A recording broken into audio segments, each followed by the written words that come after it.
आप सभी लोगों को जय भीम, जय मूल्यवासी। आज हम महात्मा ज्योतिबा फूले और बाबा साहब अंबेडकर की संयुक्त जयंती 2021 के कार्यक्रम के अंतर्गत उनके कृषि संबंधित क्या विचार रहे और आज के परिप्रेक्ष्य में वो कितने जो है कारगर हैं, उसके बारे में हम चर्चा करेंगे। जैसा कि आप लोग जानते हैं कि दोनों ही शख्सियत जो है उनके समय काल में बहुत अंतर है। जहां पर ज्योतिबा फूले अप्रैल 11 1827 को जन्म लिए, वहीं पर बाबा साहब अंबेडकर अप्रैल 14 1891 में जन्म लिए। लेकिन इन परिस्थितियों में जो परिवर्तन था वो बहुत ज्यादा था और उनका योगदान भी जो कई तरीके से अपने आप में महत्वपूर्ण था। जो शुरुआत ज्योतिबा फूले ने की, उसको एक आदर्श मानते हुए बाबा साहब भीमराव अम्बेडकर ने हमारे अधिकारों की लड़ाई को आगे बढ़ाया। ज्योतिबा फूले ने अपनी शुरुआती शिक्षा के दौरान यह महसूस किया कि हमारे अधिकारों को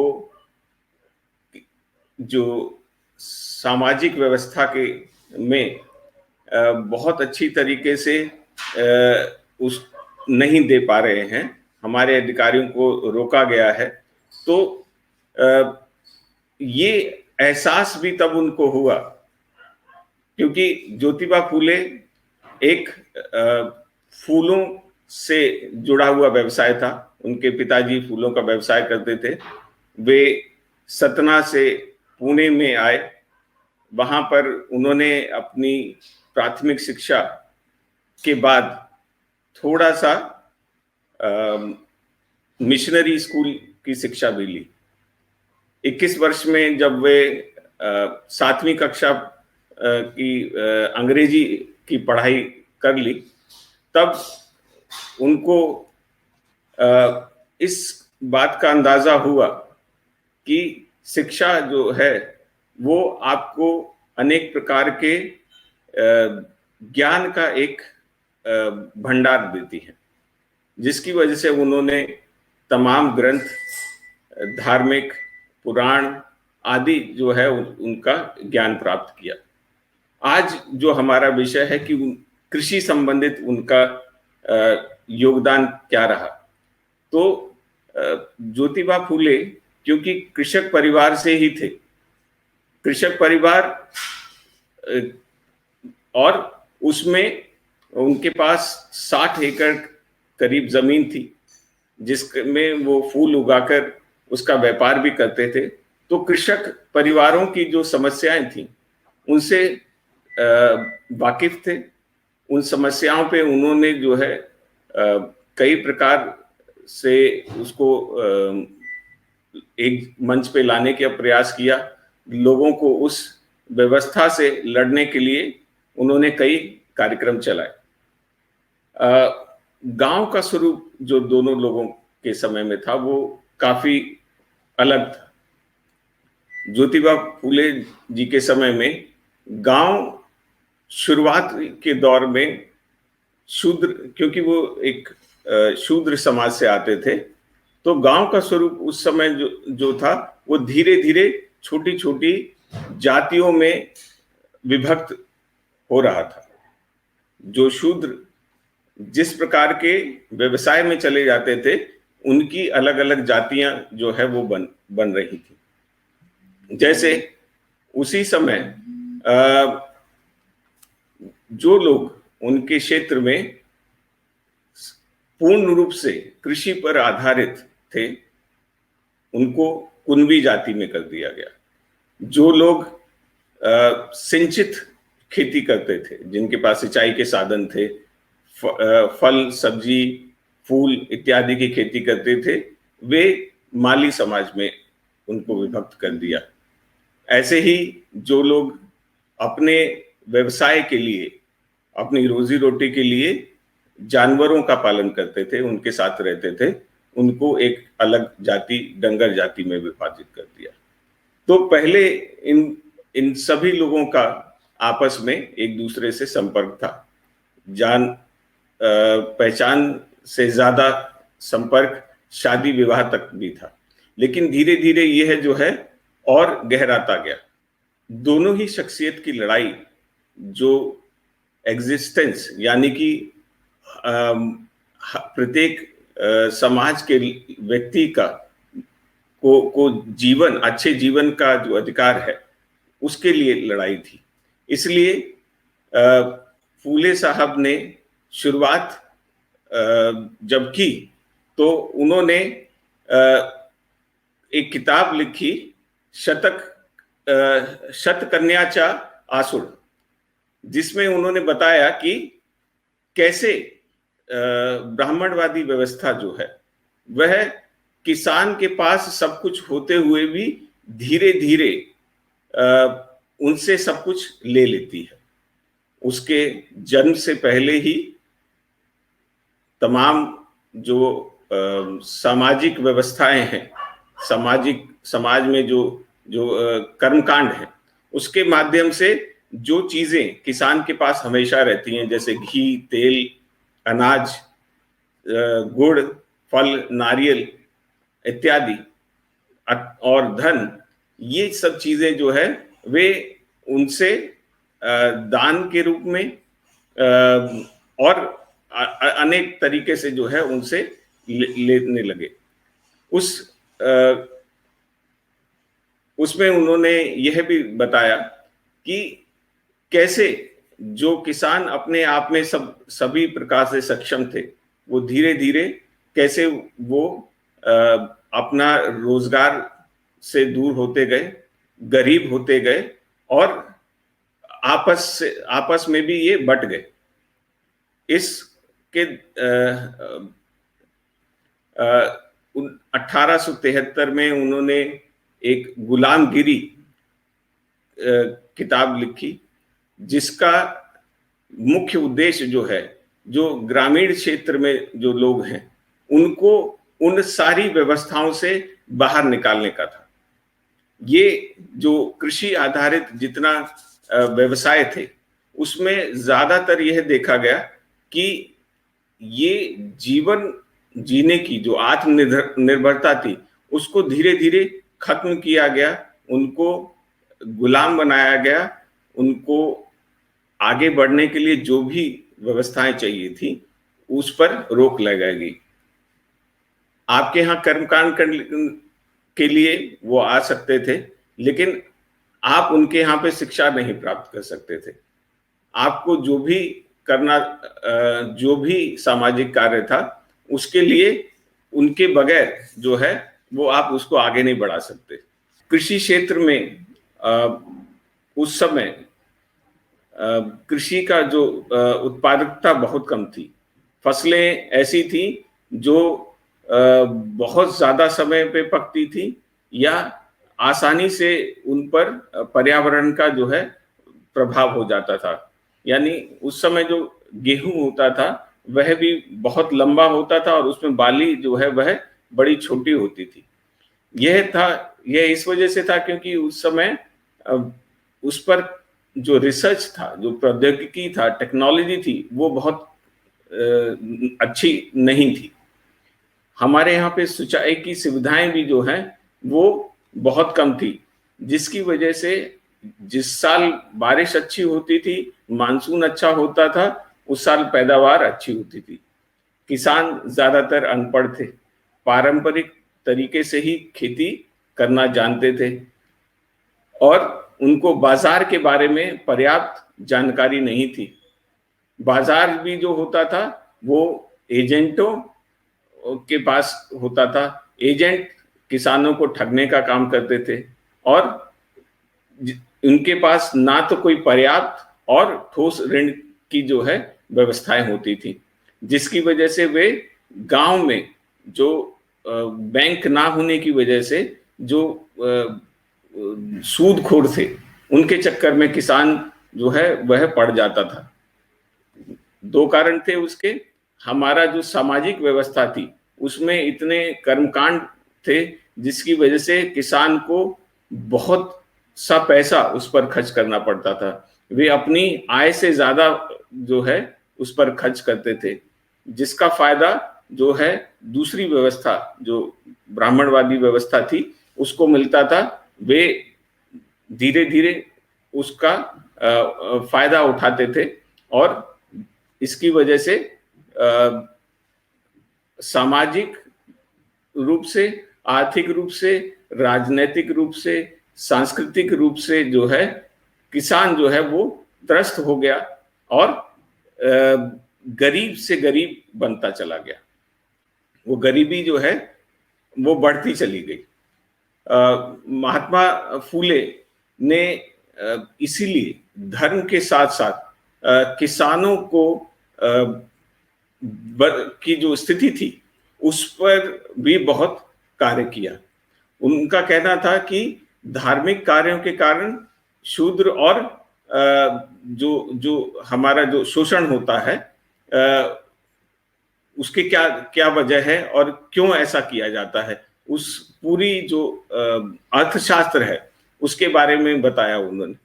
वहीं पर किसानों की जो निरक्षरता थी और ज्ञान की कमी जो है उसकी वजह से वो कैसे गरीब हो रहे हैं इस पर भी उन्होंने बहुत जानकारी उनको दी। इसका जो प्रभाव है वो ये हुआ कि किसानों को जब यह जो जो गैर बराबरी जब समझ में आने लगी तो उन्होंने इसके विरुद्ध जो है अपना आवाज उठानी शुरू करी। इसी वजह से जो उस समय के जो किसान थे उनके पास ऐसी स्थिति नहीं थी कि वे आर्थिक रूप से किसी भी तरीके का विरोध बहुत लंबे समय तक कर सके। कई बार ऐसा भी हुआ कि किसानों को यह भी बताया गया कि उनकी जो स्थिति है और बदतर स्थिति है और गरीबी के लिए वे खुद जिम्मेदार ज्यादा है, क्योंकि ये जो व्यवस्थाएं हैं उसमें जैसे वे त्योहार मनाते हैं, तीर्थ जाते हैं, तमाम धार्मिक कार्यों के लिए जो है वह निर्माण में पैसा देते हैं। इससे क्या होता है, पहली चीज ये है कि अंधविश्वासी गतिविधियां पड़ती हैं। आप ऐसी जगह पैसा खर्च करते हैं जो कि अनुत्पादक है, जो आपको कुछ नहीं देती। इसके लिए उन्होंने किसानों को अपने आप में मजबूत होने के लिए कहा कि वे अपना धन, अपना श्रम और ये जो अंधविश्वास है इसके बाहर आए, अपने धन को संचय करें, अपने श्रम को संचय करें और इन सब चीजों का जो है जो कब्जा है उससे बाहर आए। और उसका एक तरीका यह है कि पहली चीज आपको अपनी शिक्षा पर जो है वो ध्यान देना होगा। धीरे धीरे जब आप शिक्षित होने लगेंगे तो आप ही के समाज के लोग यहाँ से निकलकर जो ज्यादा लोग हैं जो खेती पर निर्भर कर रहे हैं उसकी बजाय अब कम लोग जो है खेती पर निर्भर रहेंगे और वे तमाम जो है सरकारी पदों पे कार्य कर सकते हैं, कारखानों में काम कर सकते हैं। और इस वजह से जो खेती है, खेती से होने वाली जो शोषण है, जो शोषण होता था, लोगों की जो दावतें होती थी, जो वो आप को ठग कर जो आनंद लेते थे, वे धीरे धीरे कम हो जाएगा। तो मानसिक रूप से भी आप मजबूत रहेंगे और आर्थिक और सामाजिक रूप से भी आप मजबूत रहेंगे।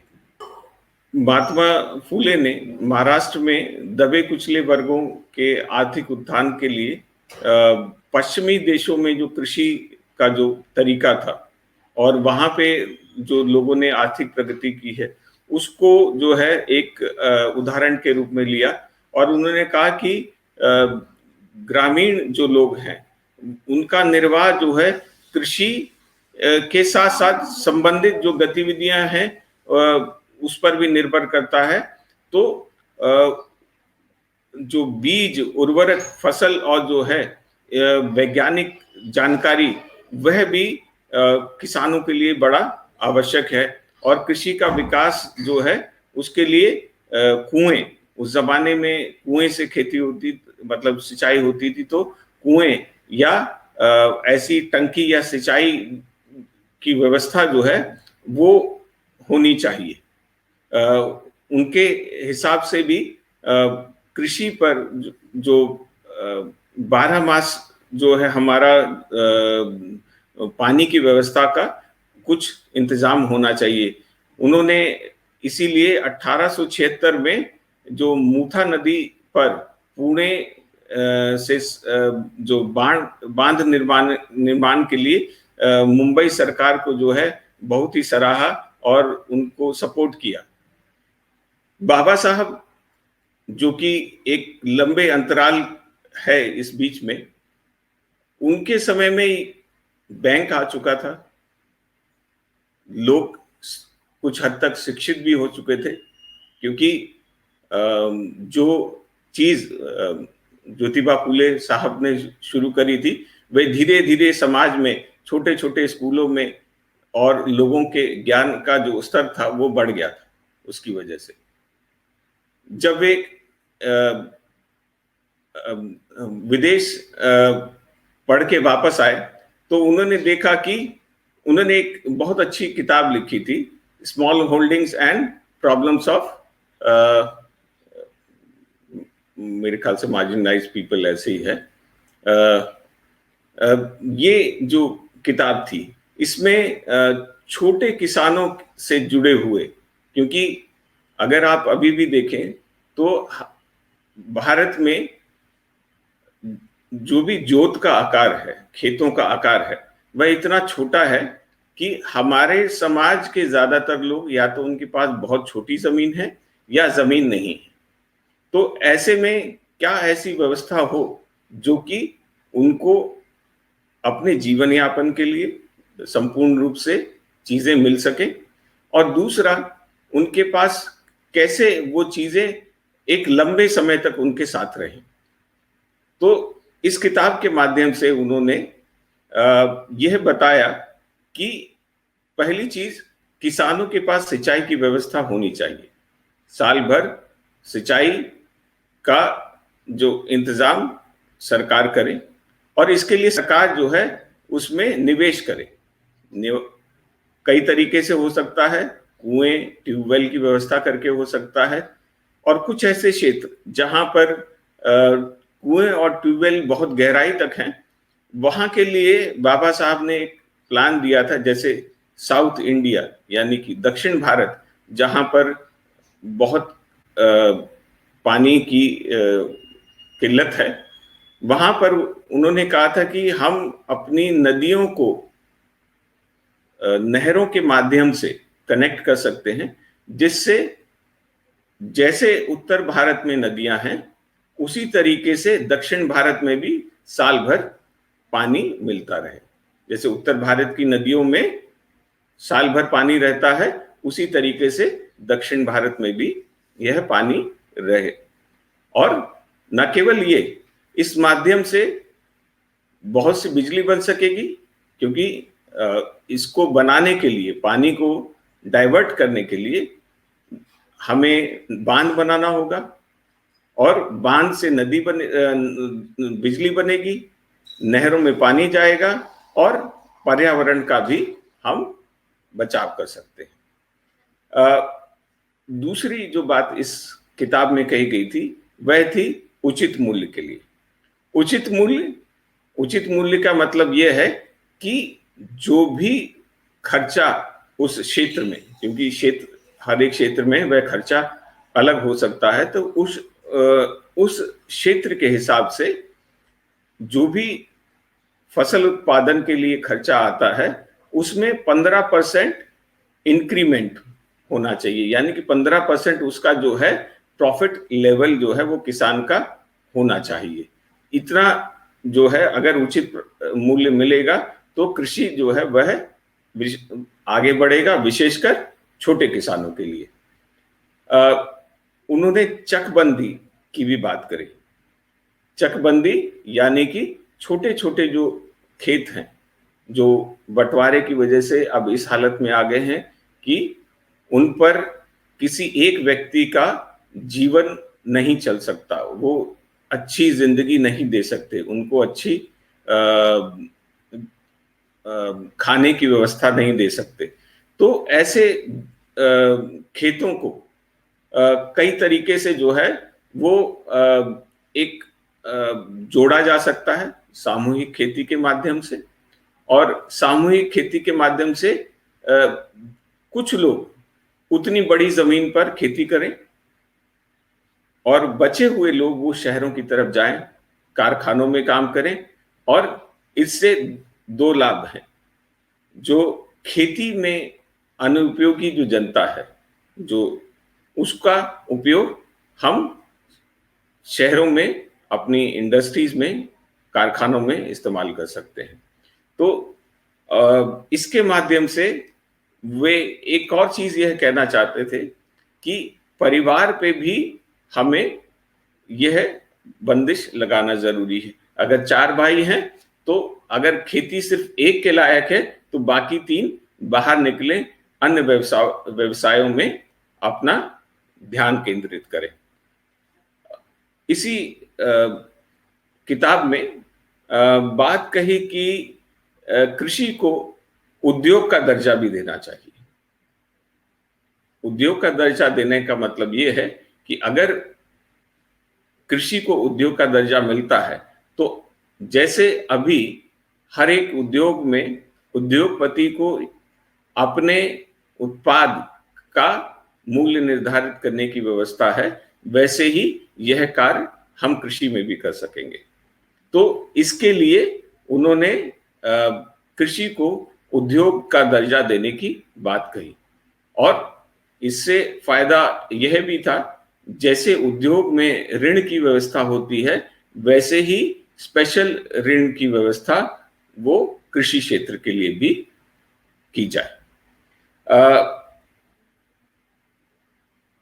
कृषि के लिए उन्होंने उन्नत तकनीक को बहुत ही महत्व दिया, क्योंकि वे जानते थे कि हमारी आत्मनिर्भरता के लिए यह बहुत ज़रूरी है। वे विदेश रहे थे, उन्होंने कई देशों की कृषि संबंधित समस्याओं और कृषि के बारे में जानकारी ली, उनको देखा और महसूस किया कि हमारे यहाँ पर जो खेती की या पैदावार की जो स्थिति है, वह बहुत कम है। तो इसको बढ़ाने के लिए नए उपकरण चाहिए, नए प्रकार के जो तकनीक है फर्टिलाइज़र के लिए, केमिकल के लिए, ये सब चीज़ें जो है वह किसान तक उपलब्ध होनी चाहिए, जिससे कि उत्पादन बढ़े और उत्पादकता बढ़े, जिससे कि जो हमारी जो फूड सिक्योरिटी है, यानी कि भोजन की जो उपलब्धता है, वो बढ़े। अगर भोजन की उपलब्धता बढ़ेगी, तो धीरे-धीरे सामान्य व्यवस्थाएं भी अच्छी रहेंगी, और इसकी वजह से हमारा जो पर्यावरण है, पर्यावरण पर भी जो प्रभाव है वह कम होगा, क्योंकि जब भोजन आसानी से और अच्छा उत्पादन होने लगेगा, तो फॉरेस्ट यानी जंगलों पर प्रभाव कम होगा, हम कम खेती में ज़्यादा उगा पाएंगे, बजाय कि हम नए नए खेत बनाएं, जंगल काटें। ऐसी व्यवस्थाएं जो है वो कम होंगी। इस सभी चीज़ों को अगर आप देखें, तो ये करीब-करीब ये बात है 1918 की। 1918 के बाद जब बाबा साहब भीमराव अंबेडकर सरकार का हिस्सा बने, तब उन्होंने यही चीज़ें 1942 से लेकर 1946 के बीच में इस पे कार्य किया, और उन्होंने न केवल जो है बड़ी-बड़ी परियोजनाएं जैसे हीराकुंड, दामोदर, कोसी परियोजना पे काम किया, इनको बहुत सुदृढ़ तरीके से इसके इम्प्लीमेंटेशन पे उन्होंने अपनी राय भी जाहिर की। बहुत सी मंत्रालय उनके पास भले ही ना हो, लेकिन उन्होंने कोशिश करी कि ये किसी भी मंत्रालय में उस पर अपने विचार जरूर दिए जाए, ताकि हो सकता है कि वे व्यवस्थाएं कहीं ना कहीं अपना एक उनके कार्य प्लान में आ सके। एक जो बहुत बड़ा कार्य बाबा साहब भीमराव अंबेडकर ने शुरू किया, उसकी शुरुआत हुई थी हमारे जमींदारी सिस्टम जो है, जिसको महाराष्ट्र में कहते हैं खोती व्यवस्था। खोती व्यवस्था जो कि आजादी के बाद भी कुछ 2 साल तक और रही, 1949 में उसको खत्म कर दिया गया, जिसके द्वारा जमींदारी को जो है गैर कानूनी बताया गया। इसकी शुरुआत बाबा साहब भीमराव अंबेडकर ने 1937 में एक विधेयक के जरिए की थी। उस जमाने में जो जमींदार थे वो अपने आप में एक छोटे छोटे राजाओं का दर्जा रखते थे।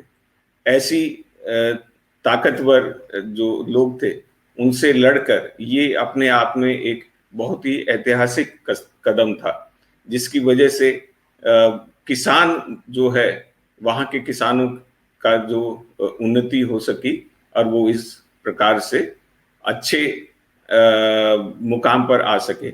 आज भी अगर आप देखिए तो महाराष्ट्र अपने आप में किसानों का एक बहुत बड़ा कहना चाहिए कि किसानों का वहाँ पर एक अधिकार जो है वो बाकी भारत के राज्यों से कहीं अधिक ज्यादा है।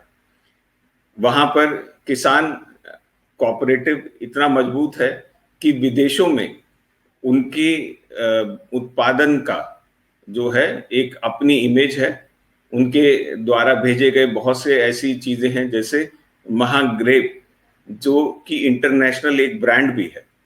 ये सारी चीजें तभी हो पाई जब वो इस तरीके से अपने आप को उस जमींदारी व्यवस्था से बाहर निकाल के आ पाए। और एक और वजह उसकी भी रही कि 1938 में बाबा साहब भीमराव अंबेडकर ने